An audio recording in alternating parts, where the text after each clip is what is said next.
जी इसमें भैया। पुरुष लगा हुआ क्यों फिर? जो दंड देता हो। यानी जो दंड से युक्त हो, यानी जिसके पास वो पुरुष, वह व्यक्ति विशेष, ठीक है, जो दंड से युक्त हो, जिसके पास दंड हो, डंडा हो, ठीक है। तो इसका जो है निर्वचन यहाँ पे दिया गया है, ठीक है। तो इसको आप हिंदी में जो आपने बोला कि वह व्यक्ति विशेष जिसके पास दंड हो, ठीक है, तो एक तो निर्वचन ये हो गया। उसी चीज को यहाँ पे हिंदी में भी संस्कृत में निर्वचन के रूप में भी प्रयोग किया गया। देखिए यहाँ पे इनका फर्स्ट वाला पढ़ना, जो फर्स्ट निर्वचन जो है दंडे पुरुषा का दिया गया है। ये जो आप फर्स्ट कोटेशन देख रहे हो इसमें दंड है, पुरुषा का निर्वचन है, ठीक है ना। हाँ, प्रियंका पढ़ना इसको। दंड्य पुरुष दंड महिर्तीति वा दंडेन संप्रद्यत इति वा। हाँ, तो इसमें कितने निर्वचन है दंड है पुरुषा का? कितने निर्वचन दिख रहा है आप लोग को? हम्म, 3 तीन दिख रहा है। 4 4 नहीं नहीं, 1 2 फर्स्ट वाले लाइन में बस ये बताओ कितने निर्वचन दिख रहे हैं? 2। हाँ, ठीक है। तो देखो फर्स्ट वाले में कह रहे हैं कि दंडम आहरते इति, यानी वह व्यक्ति विशेष जिसके पास जो है क्या है, दंड है। आहरते मतलब प्राप्त करने योग्य, ठीक है। ये शब्द आपने देखा होगा व्याकरण रघुवंश वगैरह में भी, प्राप्त करने योग्य व्यक्ति के पास जो दंड हो, यानी जिस जिस व्यक्ति विशेष के पास जो है क्या है, दंड हो, वो व्यक्ति विशेष क्या कहलाता है? दंडे पुरुषा कहलाता है, ठीक है। दंडेन संपद्यत इति, या जिस व्यक्ति विशेष का दंड से युक्त हो, भाव वही है, ठीक है। तो यहाँ पे दो निर्वचन जो है दंडे पुरुषा का दिया गया है, ठीक है। जिसके पास दंड प्राप्त हो या जो दंड से युक्त हो, संपद्यत मतलब युक्त होना या रहना, ठीक है, एक ही अर्थ है। यानी दो निर्वचन इसमें दंडे पुरुषा का दिया हुआ है। अब इसमें दंड शब्द जो आया है, ठीक है, यहाँ पे दंडम है, यहाँ दंडेन है, तो मूल प्रातिपदिक दंड हो जाएगा। तो नीचे जस्ट जाओगे तो ये वाला जो कोटेशन देख रहे हो, ठीक है, ये दंड का है, ध्यान रखना, ये दंड का निर्वचन है। ऊपर वाला दंडे पुरुषा का निर्वचन है, ठीक है ना। कंफ्यूज मत होना कि कौन दंडे है पुरुषा का है, कौन दंड का है, ठीक है। तो ऊपर वाला जो निर्वचन एक तो ये और एक ये, यानी वाद से पहले वाला जो आप देख रहे पद, ये दंडे पुरुषा का है, ठीक है। जस्ट नीचे जब जाओगे ये दंड का है, ठीक है। यानी दंडे पुरुष वह पुरुष है, वह पुरुष जिसके पास दंड प्राप्त हो, या वह व्यक्ति विशेष जिसके पास दंड जो दंड से युक्त हो, ठीक है। द्वितीय तृतीय व्यक्ति यहाँ पे या द्वितीय व्यक्ति, क्लियर है ये चीजें? निर्वचन फर्स्ट वाला दंड पुरुषा का। जी भैया। जस्ट यहाँ पे आओगे, ठीक है, तो दंड किसको कहेंगे? ये तो हमने देखा निर्वचन दंडे पुरुषा, वह व्यक्ति विशेष जिसके पास डंडा हो वो दंडे पुरुषा कहलाता है। लेकिन दंड किसको कहेंगे या डंडा? हाँ, क्या होता है बताइए। यदि किसी गुरुदेव के पास या बचपन में आपने देखा होगा किसी टीचर के पास जो है डंडा होता है, उनका प्रयोग किस लिए करते हैं? बताओ। पनिशमेंट देने के लिए। पनिशमेंट देने के लिए, बहुत बढ़िया, ठीक है। तो सेम चीज यहाँ पे, ठीक है। पढ़ना, इसको पढ़ना, सेकंड वाला निर्वचन।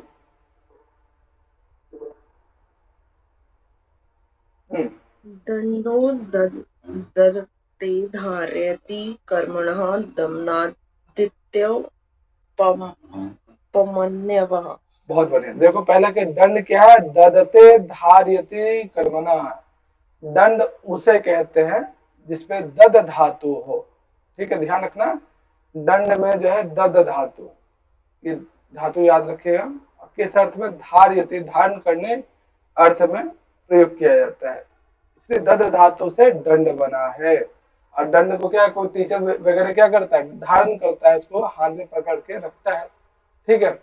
तो यानी जो धारण करने योग्य है, दद धातु से दंड बना है, किस अर्थ में? धारण करने अर्थ में।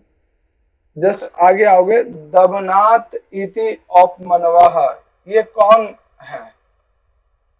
इनका नाम आपने पहले सुना है, और सुना है तो किस अर्थ में सुना है?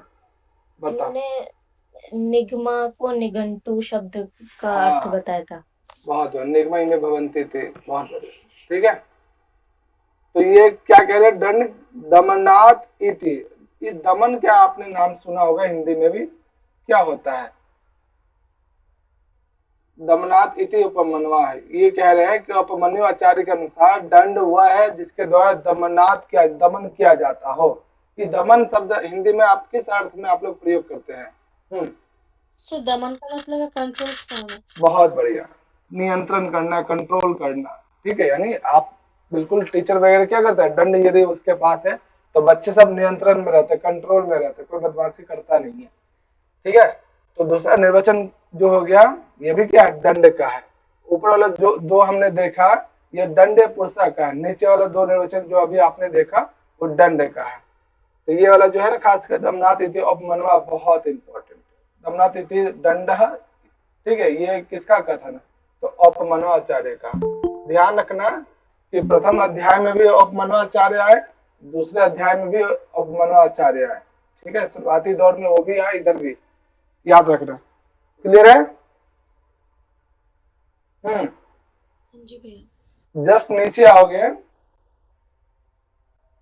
चलो संगीता पढ़ना इसको।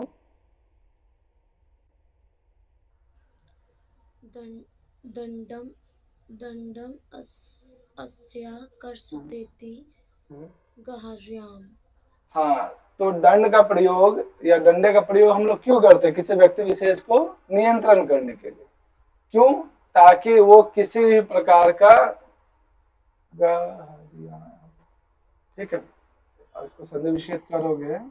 हाँ, इस पद का संधि विच्छेद करके बताओ क्या क्या पद दिख रहा है आप लोग को?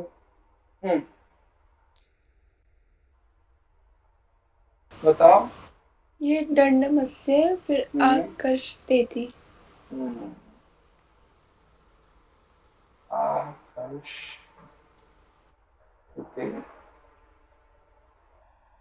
हाँ, ठीक है, इसका अर्थ है जो निंदनीय कार्य करता हो, यानी जो बदमाशी करता हो, ठीक है, जिसको हिंदी में लोग कहते हैं।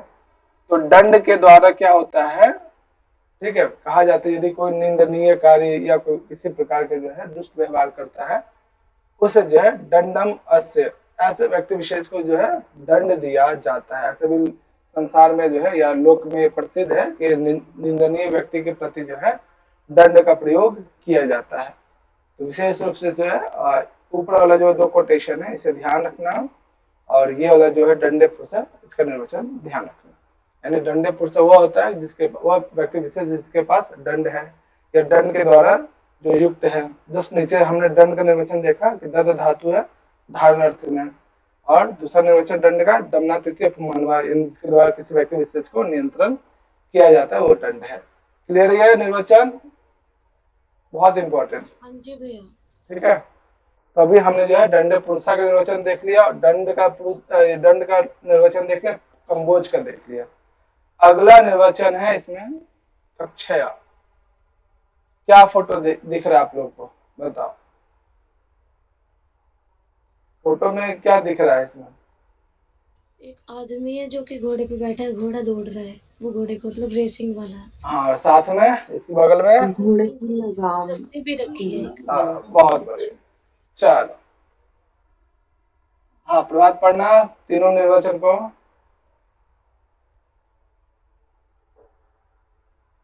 कक्षया शब्द का अर्थ क्या है? रज्जु अश्वस्य, यानी जो अश्वस्य कक्षम सेवते कक्षो गाहते का इति नामकरणा कश्यपेर्वा। बहुत बढ़िया। देखो, जैसे कि हमने अभी देखा कि दंड पुरुषा कौन क्या होता है, ठीक है, उसी पर कक्षा मतलब घोड़े का जो रस्सी है, यानी जो लगाम वाला जो पार्ट है, ये वाला जो आप देख रहे हो, उसको संस्कृत में कक्षा शब्द कहते हैं। सामान्य इसका हिंदी यहाँ पे, तो इसका अर्थ बताए कक्षा किसको कहते हैं? के घोड़े को नियंत्रित करने के लिए उसके जो है, जो रस्सी वाला जो पार्ट है, लगाम जो कहते हैं, ठीक है, उसी को संस्कृत में कक्षा कहते हैं। कक्षा शब्द का निर्वचन आप देखो, कक्षम सेवते इति कक्षया, क्या मतलब है? तो बताएंगे कक्षम सेवते। हाँ जी, कक्षो गायते कश इति नामकरः।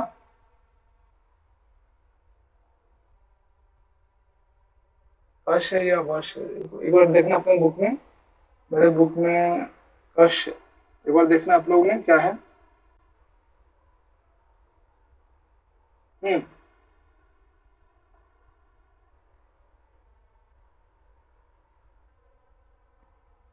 भैया बुक में दे रखा है कि हम्म। यह घोड़े की काख का सेवन करती है।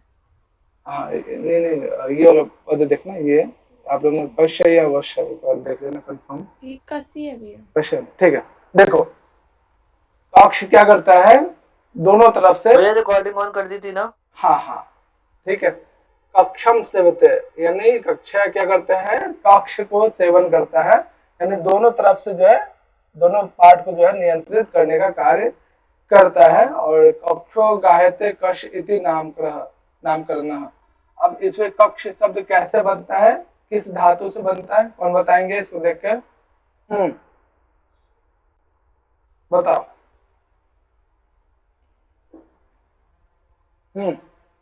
भैया जो आधा का और सा इसी से कक्ष बना है। हाँ ठीक है, यानी जो कश यहाँ पे कश प्रत्यय है, ठीक है, और इसमें जो है ये गाहित किस अर्थ में प्रयोग किया जा रहा है? ग्रहण करने अर्थ में, ठीक है। तो विशेष रूप से जो है ये वाला याद रखना, ठीक है। वह ग्रहण करने अर्थ में ही है ना? ये वहां पे भी आया है सांख्य कारिका में। बहुत बढ़िया। अब गाते। हाँ, और जस्ट नीचे वाला भी थोड़ा ध्यान रखना, कस्तेरवा, यानी इसका क्या अर्थ है, कौन बताएंगे? जो कक्ष शब्द बनता है उसमें कस धातु है, ठीक है, और ये जो है, ठीक है, ध्यान रखना, कस धातु से कक्ष बना है, ठीक है। और इसका अर्थ विशेष जो है खाज इत्यादि करना, ठीक है। तो विशेष रूप से जो है ये दो पद याद रखिएगा, इसमें कुछ ज्यादा अभी तक पूछा नहीं गया इसमें, एक तो ये याद रखना, एक ये याद रखना, ठीक है। चलो अगला निर्वचन देख लो यहाँ पे, दंड पुरुषा कक्षा के बाद राजपुरुष, किसको कहते हैं हिंदी में राजपुरुष? राजा का पुरुष। हाँ, तो पहला निर्वचन क्या हो गया हिंदी में, जो आपने बोला उसी को संस्कृत में क्या बोलोगे? राजपुरुष, ठीक है, राज्ञः पुरुषः राजपुरुषः, ठीक है। षष्ठी पुरुष समास हुआ है यहाँ पर। हाँ, बहुत बार एग्जाम में पूछा गया है कि राजपुरुष का जो है निर्वचन क्या होगा, तो राज्ञः पुरुषः राजपुरुषः, ठीक है, यानी राजा का जो पुरुष है वो राजपुरुष है। तो ये जो निर्वचन आप देख रहे हो स्टार्टिंग में, ये राजपुरुष का है, ठीक है, ध्यान रखिएगा। अब इसमें दो पद दिखे आपको, एक तो राजा और दूसरा पुरुष। अब यास्काचार्य क्या करते हैं, राजा का भी निर्वचन देंगे आगे और पुरुष का भी निर्वचन देंगे आगे, ठीक है। और पुरुष का निर्वचन इतना बार पूछा गया है, बहुत बार, ठीक है, हर मतलब 3 साल के बाद आप देखो कहीं ना कहीं जो किसी न किसी रूप में पुरुष का निर्वचन पूछा ही गया है, ठीक है। तो ध्यान रखेगा, पहला जो निर्वचन है वो राजपुरुषा का निर्वचन है, राज्ञः पुरुष इति राजपुरुष। अब इसमें जो राजा पद आया है, राजा का निर्वचन है, राजा किसको कहते हैं? वे राजा राजते, यानी कि जो प्रकाशन करता है। हाँ, नहीं, लोगों को प्रकाशित करता है, लोगों को संभाल के रखता है, शासन इत्यादि चलाता है। तो इसमें क्या है, राजा राजते, यानी राजा पद में कौन सी धातु है बताओ? रज, राजरी धातु, दीप्ति अर्थ, हाँ दीप्ति अर्थ में, दीप्ति अर्थ में, ध्यान कौन से गण की है भैया, कौन से गण की है?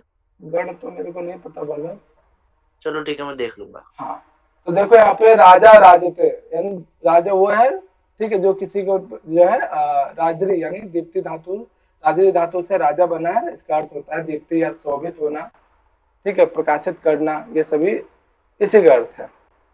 तो राजा का एक छोटा सा निर्वचन है यहाँ पे, उसी प्रकार से राजपुरुषा का एक छोटा सा निर्वचन है। मेन आपको पुरुष का निर्वचन याद रखिएगा, ठीक है, बहुत ही ज्यादा इंपॉर्टेंट। चलो अब यहाँ पे बता दो कि पुरुष के कितने निर्वचन है, कितने हैं पुरुष का निर्वचन? भैया दो। कौन कौन? ये एक तो पुरुष पुरुष पुरुषयाद पुरुषय पुरुष तेरवा, और ये नीचे वाला पुरुष हाँ देखो यार, पुरुष विपत्ति। ठीक, बहुत बढ़िया। चलो विशाल फर्स्ट वाला पढ़ना, जस्ट फर्स्ट वाला, और इसको देख लो ध्यान से, मैं अभी पूछूंगा सभी से। पुरुष का कम से कम आज याद कर लो इसको। हाँ। पुरुषः पुरुषाद पुरुषः पुरुष तेरवा। देखो इसमें क्या क्या पद आया है। एक तो पुरुषादः, पुरुषयः, ठीक है, फिर पुरुष तेरवा।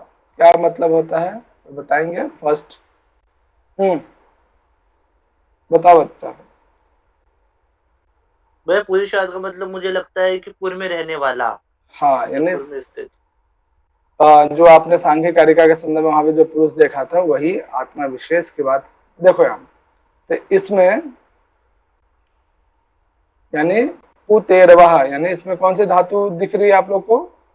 जो पु में, अर्थात शरीर या शरीर के अंदर रहने वाला। क्या कह रहे हैं? हाँ, शरीर में रहने वाला, शरीर के अंदर रहने वाला, या पुर में रहने वाला, तो पूरे तेरवा, ठीक है। पुरुषया, सया स धातु किस अर्थ में प्रयोग किया जाता है? सोने अर्थ में, मतलब शयन करने। तो पूरी, हाँ पूरी शयन, यानी जो शरीर के अंदर निवास करता है, सोता है या रहता है, ठीक है। तो इसे ध्यान रखिएगा। इसलिए इस प्रकार से ये पुरुष का निर्वचन है। पूरे तेरवा पुरुषादा पुरुषया इति क्या हो गया? पुरुषः। तो एक निर्वचन। 10 नीचे आओगे, इसका संधि विच्छेद करेंगे इस वाले पद का। यदि आप सामान्य जो संधि है, स्वर संधि का 5 जो भेद है उनमें से याद होगा नियम विशेष तो कर पाओगे। हाँ, करोगे इसको?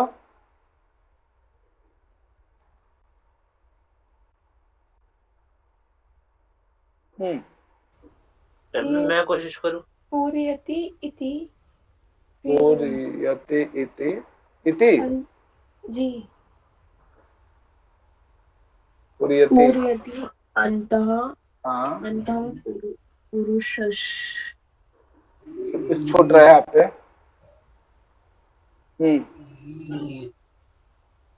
हाँ, कुछ और बताएंगे कोई? पूर्यति अंतः, आगे यहाँ तक तो हो गया। र को किसमें? अभिप्रेत्य। नहीं, ये वाला तो छूट रहा है ना, ये तो ठीक है, यहाँ तक कर दिया। पुरुषम। हाँ विशाल, कुछ ऐड करोगे इसमें? पूर्यति अंतः, उसके बाद पुर्यति अंतः अंतः इति अंतरः पुरुष अभिप्रेत्य, यही होगा। इति अंतः पुरुषम अभिप्रेत्य। रा जो है ना, वो जो ये रा दिख रहा है ना, ये विशाल का है यहाँ पे। हाँ, बहुत बढ़िया। तो क्या हो जाएगा? पुर्यति अंतः, ठीक है। क्या मतलब इसका?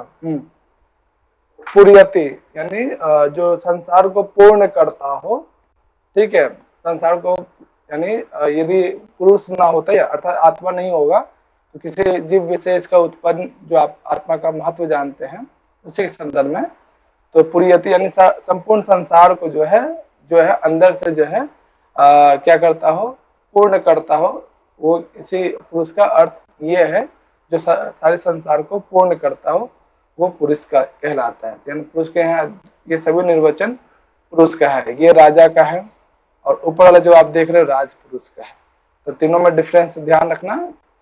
ज्यादातर जो है पुरुष का निर्वचन पूछा गया, और कैसे पूछा गया है कि इसमें जो है आपको डायरेक्ट दे दिया जाएगा कि इसमें कौन पुरुष का निर्वचन नहीं है। तो आपको जो है अक्षरशः याद रखिएगा इसमें कि कौन सा निर्वचन पुरुष का है, कौन सा राजा का है, कौन सा राज पुरुष का है, कौन सा जो है आपने दंडे पुरुष का देखा है।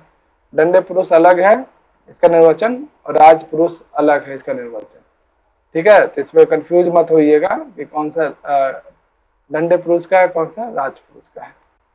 ठीक है, दंड पुरुष का कितने निर्वचन है टोटल, और राजपुरुष का कितने निर्वचन है टोटल? कौन बताएंगे? भैया राजपुरुष के 4 हैं टोटल, टोटल 4 है।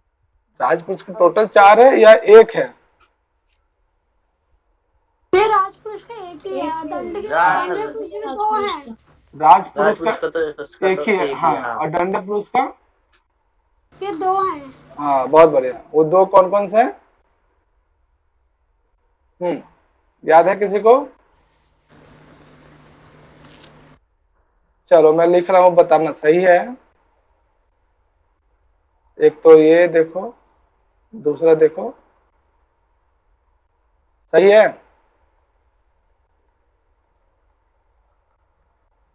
हाँ, भैया पहले वाला तो ठीक है, और दूसरे वाला? दूसरे वाले में नहीं, क्योंकि दूसरे वाले में तो ददित धारयति बताया था ना आपने। तो दंड का देगा, तो दंड का बताया था ना। सही है भैया। हाँ, ये दोनों क्या है? ये सही है, ठीक है, ठीक है ना? ठीक है, दोनों ठीक। हाँ, तो संगीता ध्यान रखना, देखो यही है ना, अभी जस्ट हम लोगों ने पढ़ा। और ये जो आप संगीता कह रहे हो ना, वो दंड का है, दंड का अलग है, दंड है पुरुषा का अलग है। ठीक है, भैया चलो अभी राजपुरुष देख लिया, कक्षा देख लिया, दंड पुरुष देखा, अगला देखो जो सबको बहुत ज्यादा पसंद है। अब देखो यहाँ पे अगला जो है कल्याण। ठीक है, कल्याण का निर्वचन देखो यहाँ पे। हाँ संगीता पढ़ना, कल्याण क्या दिख रहा है यहाँ पे आप लोग को? गोल्ड भैया, सोना गोल्ड पसंद है सबको? हैं? भैया। मना कौन करेगा। चलो, क्या रेट चल रहा है आजकल, इसको पता है? 5,510 रुपीज देख रहे हो सुजाता को सब पता है। पर ग्राम। हम्म, मैं खरीदती रहती, पसंद है। देख रहे हो। Very good. चलो पढ़ो संगीता। कल्याण वर्ण रूपः कल्याण वर्णस्य भाष्य रूपम कल्याणम कमनीय भवति। हाँ, तो पहला निर्वचन हो गया कल्याणम कमनीय भवति। ठीक है, कल्याण क्या होता है? सोने के जैसा उसका रूप होता है, वैसा सुंदर दिखता है। ठीक है, तो कल्याण वर्ण रूपा कल्याण वर्णस्य इव अस्य रूपम। ठीक है, यानी ये जो है सोने के जैसा, जैसा सोने से जो है हमें लाभ मिलता है, या फिर जैसे उसका रंग है वैसे ही कल्याण का भी रूप कहलाता है। कल्याण का लक्षण है या निर्वचन कल्याणम कमनीय भवति। ठीक है, अब सोने को सोने क्यों कहते हैं? क्योंकि ये क्या होता है? कमनीय होता है, यानी सबको पसंद होता है, कहीं बहुत सुंदर होता है ये। ठीक है, अर्थात यदि सोना होगा तो आपका कल्याण निश्चित है। ठीक है, अब सुजाता के पास बहुत सोना है, खरीदते रहती है। ठीक है, तो छोटा सा निर्वचन कल्याणम कमनीय भवति। चलो कमनीय भोजा, ये जो है किसका निर्वचन है? कम्बोज। ऐसा कोई निर्वचन देखा आपने? जस्ट ऊपर देखो, कम्बोज। कम्बल का भैया। तो देखो ध्यान रखना है, कमनीय भक्ति कम्बोज नहीं है, ध्यान रखो। सॉरी, कमनीय भक्ति कम्बला और कमनीय भोजा कम्बला कम्बोजा, तो दोनों का निर्वचन एक ही है, ध्यान रखना। यदि कमनीय भोजा हो, ठीक है, जैसे यहाँ पे कमनीय भोजा कम्बोजा, कमनीय भक्ति थी कम्बलह, तो कंबल भी हो सकता है और या फिर कल्याण भी हो सकता है। ठीक है ना, तो यदि ऑप्शन में इस तरह से दिया रहा है कि कमनीय भक्ति थी, ठीक है, ऑप्शन एक ऑप्शन में कंबल हो, दूसरे ऑप्शन में कंबल भी हो, और साथ साथ स्लैश करके आपका अभी जो कल्याण पड़ा वो भी हो, तो किस पे ज्यादा लगाओगे आप? सही सटीक आंसर किस पे जाएगा? कम्बल। कंबल या कंबल और कल्याण दोनों पे? हाँ भैया, दोनों। हाँ, तो ये दोनों का निर्वचन सेम ही है, कमनीय भक्ति या कमनीय भक्ति, एक ही निर्वचन है, ध्यान रखना विशेष रूप से। कमनीय भक्ति, इसका भी निर्वचन कल्याण का ही है, कल्याण के साथ साथ कंबल का भी निर्वचन है। ठीक है बच्चा, देख लो यहाँ पे। ऐसा नहीं कि सिर्फ और सिर्फ ये जो है कंबल का है, कंबल के साथ साथ कल्याण का भी निर्वचन सेम ही है। ठीक है ना, चले आगे। ये अंतर समझ में आया ना? जी भैया। चलो खड़दो सुजाता की तरह सभी कोई। अब देखो, अब इसमें कि कल्याण का जो रंग है, वर्ण है, बिल्कुल जो है सोने के तरह ही होता है। इसे यहाँ पे शब्द आया वर्ण। अब उसका निर्वचन अब देते हैं कि वर्ण को वर्ण क्यों कहते हैं। हाँ, तो एक छोटा सा है निर्वचन, एक शब्द है कि वर्ण वृणोते, वर्ण में जो है वृंग धातु है, ठीक है, यानी किसी चीज को ढकने अर्थ में। अब जहां पे भी रंग लग जाता है तो क्या होता है, किसी चीज को आवृत कर लेता है, ढक लेता है। अब जैसे यहाँ पे हाथ पे अलग अलग रंग है, अब हाथ के रंग विशेष को या हाथ को क्या कर लिया, ढक लिया है। तो वर्ण का छोटा सा निर्वचन है, वृंग धातु, ढकने अर्थ में। ठीक है, क्लियर ये चीजें? वर्ण शब्द वृंग धातु से बनता है, किसी चीज को आवृत करने अर्थ में, ढकने अर्थ में। याद हो गया? छोटा छोटा सा, इसमें कुछ विशेष नहीं है। अब चलो बोलो। जी भैया, हो गया। हो गया, चलो। प्रभात बाबू बताओ, वर्ण में कौन सा निर्वचन है, कौन सा धातु है वर्ण में? वृंग धातु। वृंग धातु। दंड में कौन सा धातु है? दस धातु भैया। कौन सा धातु? धातु का नाम बताओ। बहुत बहुत बढ़िया। चलो, अब अगला जो निर्वचन है रूपम, किसको कहते हैं रूप? रूप सौंदर्य। सौंदर्य। और सौंदर्य सबको अच्छा लगता है, सुंदर दिखना, सुंदर चीजों को देखना सबको अच्छा लगता है। तो रूप का बस एक छोटा सा निर्वचन है, रूपम रोचते। ठीक है, यानी रूप क्या है, रुच धातु से बना है। ठीक है, या रुच धातु का अर्थ क्या होता है? तो हाँ, कौन बताएंगे? विशाल बताओगे, रुच धातु किस अर्थ में प्रयोग किया जाता है? रुचि धातु रुचि के अर्थ में, पसंद के रुचि अर्थ अर्थ, पसंद अर्थ में। ठीक है, तो सौंदर्य सबको पसंद है। ठीक है, चलो, इसमें एक छोटा सा, जैसे आपने वर्ण का देखा, रूप का देखा, दंड में देखा कौन सी धातु, तो किसी शब्द विशेष में जो है ना, थोड़ा सा ध्यान रखना कि कौन सी धातु का प्रयोग उसमें किया जा रहा है, छोटा सा है। ठीक है, चले आगे। हाँ चलो बोलो ना। जी भैया, चलिए। हाँ, आप देखो, यदि नहीं चलोगे, नहीं बोलोगे तो फिर निरुक्त पढ़ाऊंगा नहीं। ऐसा मैं नहीं कह रहा हूँ, यास्काचार्य जी कह रहे हैं। अगला एक टॉपिक है छोटा सा, कि किस बच्चे को जो है निरुक्त पढ़ाना चाहिए और किसे बिल्कुल भी नहीं पढ़ाना चाहिए। ठीक है ना? यानी कि निरुक्त का अधिकारी आ गया है यहाँ पे। हाँ, अब यहाँ पे जो है कि कौन सा जो है, कौन व्यक्ति विशेष जो है निरुक्त पढ़ने के योग्य है, किसको निरुक्त पढ़ाना चाहिए, किसको बिल्कुल मना कर देना चाहिए। तो इसमें कितने पद दिख रहा है आप लोग को? 4 दिख रहा है, ध्यान से देखो। वाह को छोड़ दो। अच्छा, वाह को छोड़ना है, फिर तो हाँ, 3 3 है ना? तो ये तीनों क्या है, निरुक्त के पढ़ने वाले जो अधिकारी है उसके लक्षण है। पहला दिख रहा है, इसका सन्निवेशित करो, क्या दिख रहा है? ना व्याकरण। हाँ, कि वह विद्यार्थी जो कभी भी व्याकरण शास्त्र ग्रामर को ना पढ़ाओ। कैसा ग्रामर? संस्कृत व्याकरण की बात की जाती है। ठीक है, तो ऐसे व्यक्ति, ऐसे विद्यार्थी जिसने कभी भी व्याकरण का बेसिक जिसे नहीं पता है, कभी व्याकरण शास्त्र को नहीं पढ़ा है, ऐसे विद्यार्थी, ऐसे बच्चों को जो है निरुक्त कभी नहीं पढ़ाना चाहिए। और लेकिन आप लोग तो थोड़ा बहुत बेसिक तो पता ही है, इसलिए आप निरुक्त पढ़ पा रहे हैं, समझ पा रहे हैं। ठीक है, तो पहला लक्षण क्या होगा? न अवैयाकरणाय, यानी जिसे व्याकरण शास्त्र का कोई ज्ञान न हो, ऐसे व्यक्ति को, ऐसे विद्यार्थी को कभी भी निरुक्त नहीं पढ़ाना चाहिए। दूसरा क्या है? विशेष करो। न अनुपसन्नाय। हाँ, यानी वह विद्यार्थी जो कभी भी सीखने के पर्पज से ना आए। ठीक है, तो ऐसे विद्यार्थियों को कभी नहीं पढ़ाना चाहिए। जो शिष्य भाव से या सीखने के पर्पज से आता है, आराम से सम्यक रूप से याद करके आता है, पढ़ के आता है, जो क्लास में पूछा जाता है उसका जवाब देता है, तो ऐसे बच्चों को जरूर जो है निरुक्त शास्त्र पढ़ाना चाहिए। ऐसे को बिल्कुल भी नहीं जो सिर्फ और सिर्फ जो है ऐसे क्लास लेने के लिए आ रहा है, टाइम पास, बिल्कुल ऐसे विद्यार्थी को बिल्कुल ना पढ़े। ठीक है, तो पहला हो गया जिसे ज्ञान ना हो व्याकरण का। दूसरा जो है श्रद्धा भाव से नहीं आता हो। तीसरा क्या है?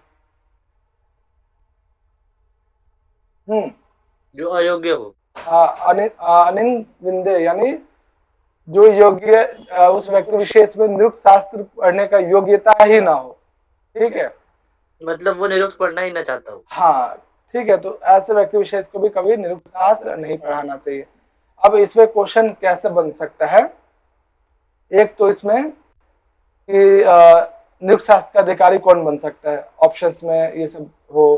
ठीक है, या किसे नहीं पढ़ाना चाहिए, या फिर ये तीनों कोटेशन दे दिया जाए, पूछा जाए ये किसके संदर्भ में कहा जा रहा है। ऑप्शन में आपको हो जाएगा व्याकरण, निरुक्त, महाभाष्य।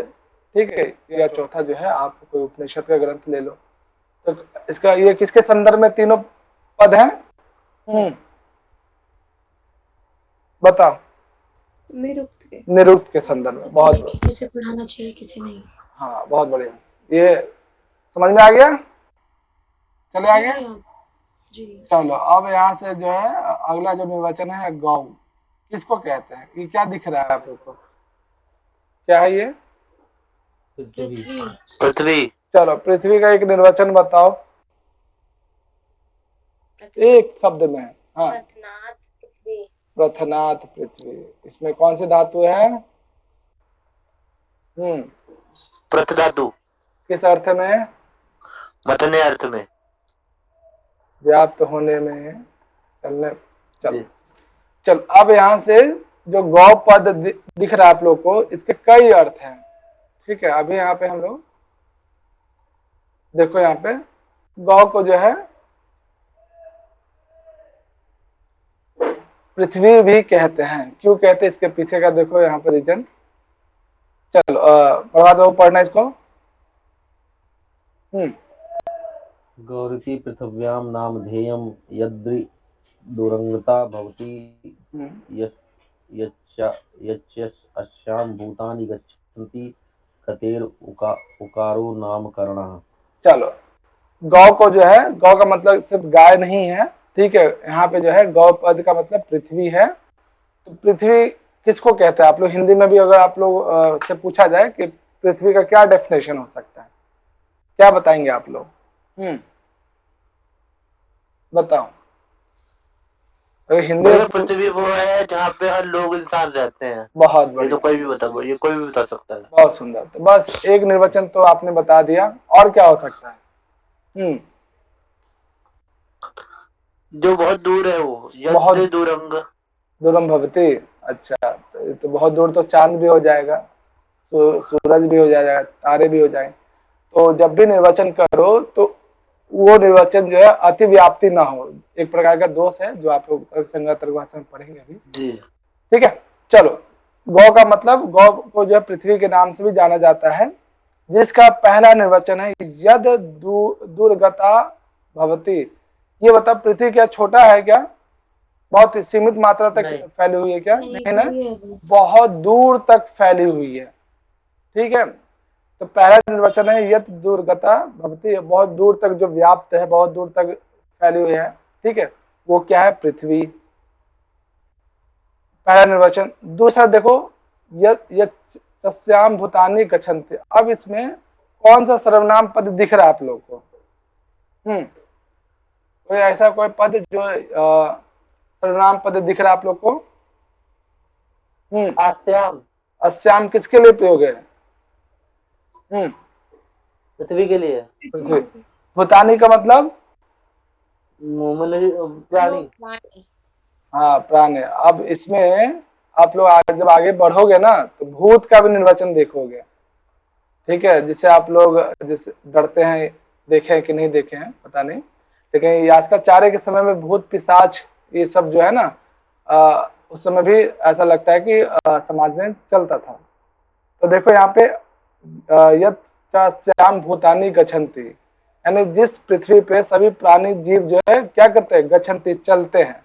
बिल्कुल ये फैक्ट बात है। इस पे आप पृथ्वी पे रहते हो, पृथ्वी पे गति करते हो, चलते हो। क्लियर है यहाँ तक? दूसरा निर्वचन हाँ जी बच्चा भैया। लोग, तीसरा देखो यहाँ, तीसरा देखो ये क्या कह रहा है कि पृथ्वी जो है अ, हम्म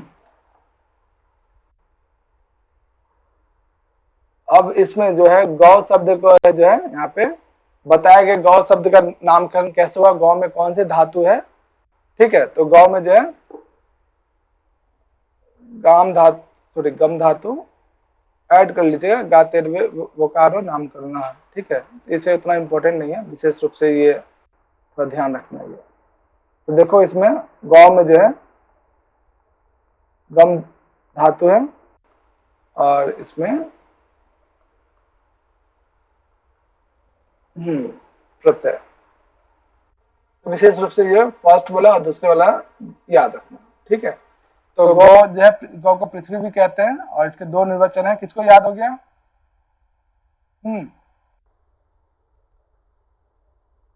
किससे निर्वचन याद हो गया गौ का या भैया अभी तो पृथ्वी? नहीं हुआ। याद होगा ये। नहीं हुआ, बहुत सिंपल है ये तो। एक तो केस का यद दूरांगत भवति यानी कि हाँ। बहुत जगह फैली हुई है, दूसरा है या चास्य भूतानि गच्छति यानी कि इस पृथ्वी पर सभी जीव चलते हैं या फिर रहते हैं। हाँ, जिसपे सभी पृथ्वी चलते हैं, सभी भूत या प्राणी चलते हैं, रहते हैं। ठीक है, चलो ये दो निर्वचन जो याद कर लीजिएगा। अगला जो निर्वचन है पया। पया का क्या मतलब है? पीने योग्य। पीने वाला। तो छोटा सा निर्वचन है यहाँ पे, देख लो यहाँ पे। चलो दीपिका पढ़ना इसको। पया पिप तेरवा प्याय तेरवा। तो यहाँ पे जो है पया शब्द जो है पीने अर्थ में नहीं है, यहाँ पे जो है दूध के अर्थ में, ध्यान रखना। ठीक है ना, वैसे भी आप लोगों ने रघुवंशम में पढ़ा भी होगा। तो ध्यान रखना कि यहाँ पे जो है पया शब्द जो है दूध के अर्थ में प्रयोग किया गया है। ठीक है, तो देखो यहाँ पे निर्वचन पिबत्तेरवा यानी पिबत्ते, क्या मतलब होता है इसका?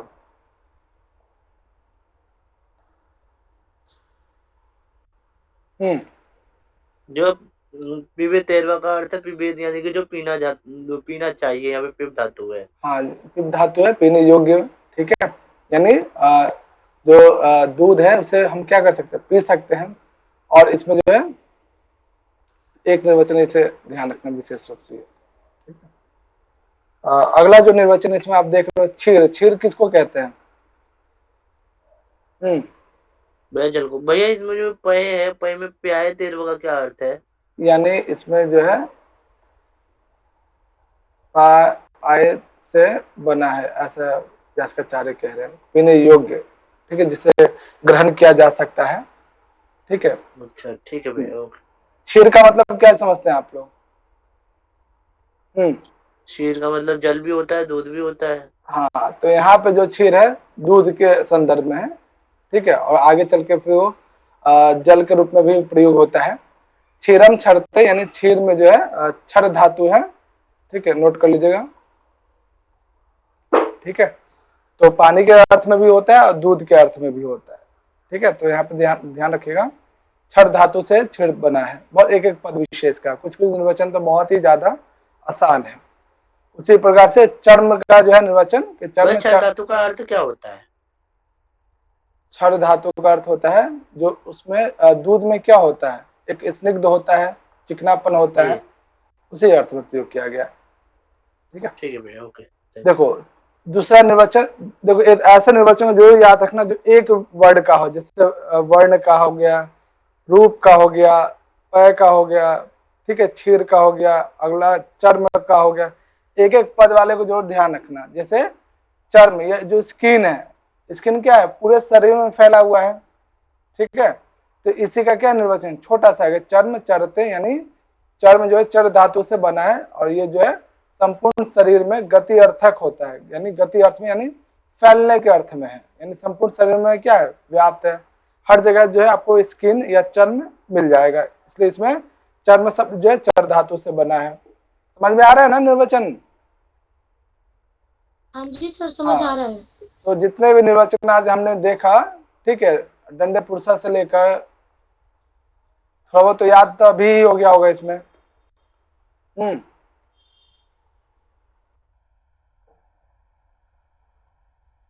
चलो देखो अगला निर्वचन, कर्म के बाद जया। मेरे को तो लगता है कि आप लोगों को थोड़ा सा इसे खुद भी पढ़ सकते हो, इसमें कुछ ऐसा बहुत ज्यादा विशेष वाली बात नहीं है। अगर निर्वचन इसमें याद करने वाला ही है। चलो यहाँ पे चले आगे।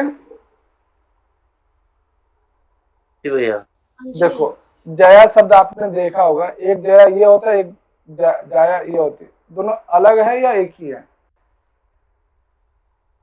भैया अलग अलग है। आगे हैं। क्या मतलब इसका, इसका क्या भाव है? वह जाया कहते हैं जन्म देने वाली को। हाँ, या फिर अब आधा ज या आ की मात्रा, इसका मतलब है, इसका क्या मतलब है? जय यानी धनुष की डोरी, यानी कि प्रत्यंचा, उसको भी गौ हाँ, कहा जाता है। बहुत बढ़िया। तो देखो यहाँ पे आगे जो है, इसे जया को गौ शब्द से भी प्रयोग किया जाता है। ठीक है, तो ये उतना कुछ खास इम्पोर्टेंट नहीं है, इसको छोड़ देना है। हाँ, अगला जो इम्पोर्टेंट है, वृक्ष। इसको कहते हैं वृक्ष। वृक्ष का पेड़ों जो है, को।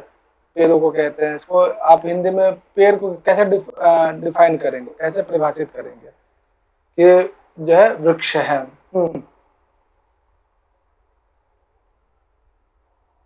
क्या निर्वचन हो सकता है हिंदी में वह भी? ये हाँ, बताते हुए कि जिसपे फल आते हैं, जो छाया देता है, ओके, दूसरे पेड़ कहते हैं, ऐसा भी बता सकते हैं। हाँ ऐसा भी बता सकते हैं।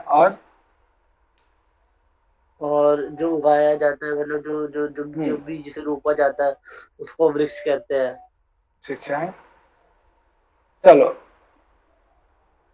ये छोड़ देना, इसका किसी मंत्र विशेष का पाठ आ गया था। चलो यहाँ पे जो आप दो निर्वचन देख रहे हो, प्रियंका पढ़ना फर्स्ट वाला, सिर्फ फर्स्ट वाला पढ़ना। वृक्षो वृक्ष वृक्ष ना हाँ, वृक्ष वृक्षनाथ। हाँ, ठीक है, इसका मतलब है, अब जो वृक्ष का जो जड़ आप देख रहे हैं, रूट क्या है, छेदन प्रक्रिया के द्वारा क्या है, अंदर चला गया है। ठीक है, तो इसी को वृक्ष वो होता है जो वृक्षनाथ यानी छेदन क्रिया से होने के कारण, यानी प्रत्येक जो भी आप यहाँ पर रूट देख रहे हैं, जड़ वाला पार्ट, ये क्या छेदन प्रक्रिया के द्वारा शरीर ये पृथ्वी के अंदर चला गया है। ठीक है, इसलिए जो है क्या है, ये वृक्ष कहलाता है। दूसरा इसमें जो है, कवित्वा छाम तिष्ठति तिवा, छाम शब्द हो या क्षिति शब्द हो, क्या अर्थ होता है इसका? क्षिति तो पृथ्वी के लिए होता है। हाँ, तो उसी प्रकार से शाम शब्द भी क्या हो जाएगा, पृथ्वी के लिए। तो जो वृक्ष है संपूर्ण पृथ्वी को, जहां पे भी रहता है, पृथ्वी को क्या है, आवृत करके रखता है, घेर करके रहता है। ठीक है, अब यहाँ वाला पार्ट देख लो, पृथ्वी को जो है घेर के रखे हुए, यानी जब कुछ स्पेस को कवर करके रखता है, इसलिए जो है ये क्या है, वृक्ष है। ठीक है, यानी क्षाम वृत्वा, यानी पृथ्वी को या जमीन को जो है वृत्व आवृत करके, तिष्ठति इतिवा, जो रहता है ठहरता है, वो क्या कहलाता है, वृक्ष कहलाता है। तो ये दो निर्वचन जो है आप लोग ध्यान रखेंगे। ठीक है बच्चों, वृक्षो वृक्षनाथ, ठीक है। दूसरा वृत्वा क्षाम तिष्ठति इतिवा वृक्ष, दो निर्वचन वृक्ष के। बाकी जो है एक और अंतिम कर लो निर्वचन, बाकी फिर हम लोग कल इसको देखेंगे। और इसमें एक नया शब्द हम लोगों ने देखा था, क्षाम, यानी क्षा धातु, क्षा शब्द, क्षा जो है पृथ्वी को ही कहते हैं।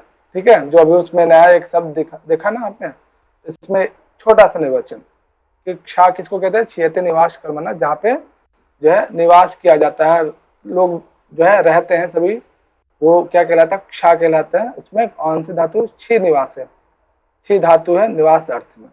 ठीक है, तो ये छा पद का निर्वचन।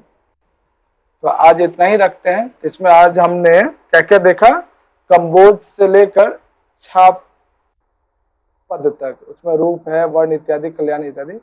किसी को कुछ निर्वचन आज जो हम लोगों ने डिस्कशन किया, कुछ निर्वचन याद हुआ किसी को भी, कुछ निर्वचन?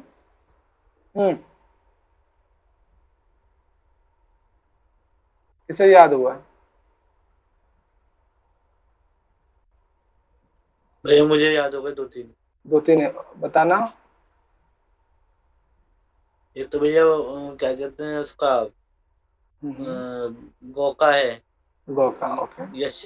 यश्चास्याम भूतानि गच्छन्ति। बहुत बढ़िया। और और एक है वृवर्ण का, वृंग हम्म धातु से बना है। बहुत बढ़िया। और उसका उसका जो आवृत कर लेता है। हम्म चलो बहुत बढ़िया। इसके अलावा किसी को निर्वचन याद हुआ? भैया 2-3 याद हो गए, बताओ। छोटे-छोटे। हाँ बताओ बताओ। जी, एक तो भैया वो गोद, जो गोद शब्द आपने बताया जो पृथ्वी के लिए यूज हुआ था, उसमें यत दूरंगाता भवति, यानी कि जो दूर तक फैली हुई है। दूसरा उसमें था यक्षस्य भूतानि गच्छन्ति, यानी जिस पर पृथ्वी और पृथ्वी जो है जिस पर सभी जीव चलते हैं या फिर हाँ और रहते हैं। तीसरा भैया पय धातु का, पय जो कि पीने योग्य, जो आपने दूध के अर्थ में हमें बताया था।